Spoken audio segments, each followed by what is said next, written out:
the things that we do when you're overcome with that need to have that close relationship with another person. This is a little extreme, but if she didn't give you the background, she was those types of people. Some people come and tell stories and they tell you how they were so nice to somebody, they were so good to the person, but this is the way the person treated them, or this is the way the person is treating them. Because if this man really wants, he can have a relationship with a woman like this for a whole year, 2 years, and all he will have to do is just be nice to her from time to time, and then allow her to continue to give the goodies that she's giving.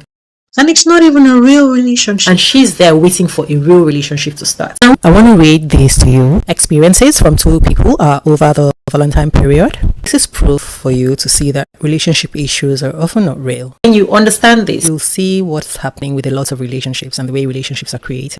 Can you give me insight? I met this man a month ago. He approached me online and asked for my number. And then we talked every day via messages and on the phone. And his birthday was the first of us talking, and I made sure to make him feel special even though we hardly knew each other. And he asked me to be his Valentine's, which means 3 weeks before Valentine's. So they met a month before, like 3 weeks before, and then they started talking just that week of his birthday, which is this past week of Valentine's, right? And so on his birthday, I made sure to make him feel special. He asked me to be his Valentine's, knowing that I had other plans, but I cancelled my plans so that I would give him a chance. Fast forward to the week after that. We go on a date, he pays, and then he invites me back to his house. The house was dirty, there were no blinds, there were no pots or pans, there were no towels, there was nothing. And his TV was just on a small folding table. I felt uncomfortable, but I didn't say anything. On that first day, he got naked and then started engaging in sexual acts with me, even though I was uncomfortable. And he said, we're grown up and that is clean, and so I had nothing to fear. This is unlike me, but I just went along with it. I came over the next day to watch TV with him, to watch the Super Bowl, and then there was more sexual activity. That was the second day. That was the first week of them talking, and that was her second time of seeing him. And he doesn't have a car, so we drove in my car. He told me that he would let me know the plan for our Valentine's Day. And then I left him some perfume and a candle and a cake. And after some days, I still didn't hear anything from him about Valentine's Day. And so I ended up asking him a few days before Valentine's what our plans were, so that I would know what to pack when coming over to his place. Whether I should pack pants, so that I would know what kind of outing we're going to have. Am I going to pack a dress or pants and a shirt? And he responded, oh, I meant to tell you, do you mind just coming over to my place? I'll just make you dinner because all the good restaurants here are fully booked. I was extremely disappointed and I told him. And then he calls me and tells me that he can't take me anywhere because he has some family bills that he had to take care of. Now, this is not what he told me originally. And then he hangs up on me, sends me a message telling me that he was never malicious to me and he never had any bad intentions towards me. And then that was it. I never heard back from him. He never texted me and he never reached out to me on Valentine's Day. He just ghosted me. I feel so hurt. So do you see how this happened? To start with, that first week, here's what you do. You think that being nice and showing a person that you're generous and all that is going to endear you to the person, but you don't know who this person is. All that has just happened here is that a random man from the internet has had sexual acts with her, with someone supposedly decent, someone from the internet that you don't even know his house, because where you went to was not his house. And you were willing to go there again. You went there for the second time, and you were willing to go for some more. And in this day and age when people are being stolen, there are predators, there are traffickers, there are organ traffickers, there are sex traffickers. You don't even know who this person is. You don't even know if it's a serial killer. You don't know who this person is.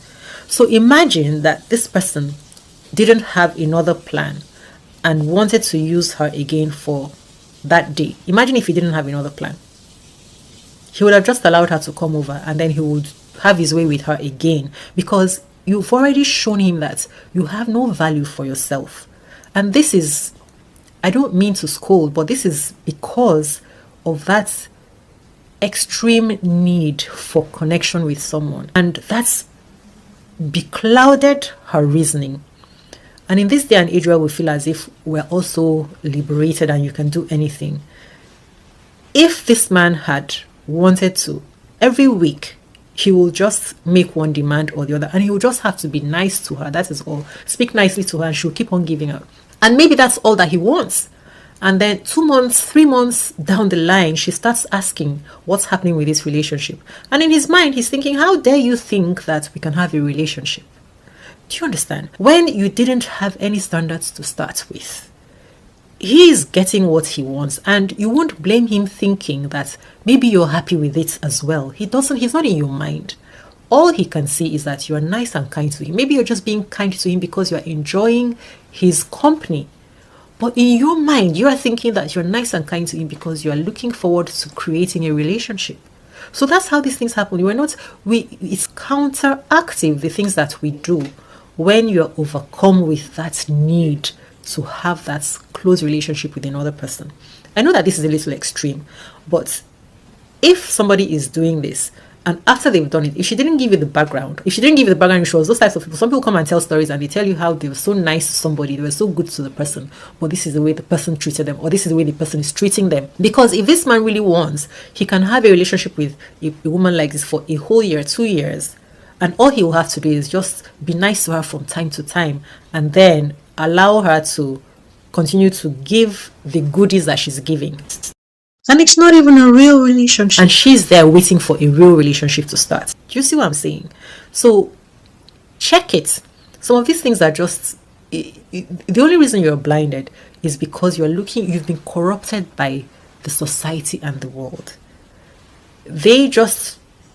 You see fairy tales, you see TV, you see all the idiots, you see all the things that they put out there without you knowing the real thing that happened behind the scenes. All you just hear is that, oh, relationships have been nasty, but you don't know the people involved, the mindset with which they entered the situation and the scenario that created the bad relationships for them. And then you keep on hearing about bad relationships and you think that it is normal that relationships are troublesome. People who have ended up marrying people who told them every other week, I'm not getting married, I don't want to get married anymore, I don't want this relationship anymore. And they still ended up marrying these people. You don't do that. Go only where a person is excited to be with you, because it's you being beclouded. Your judgment is being beclouded by what you want. So you're not thinking rationally. You're not thinking rationally because you weren't taught.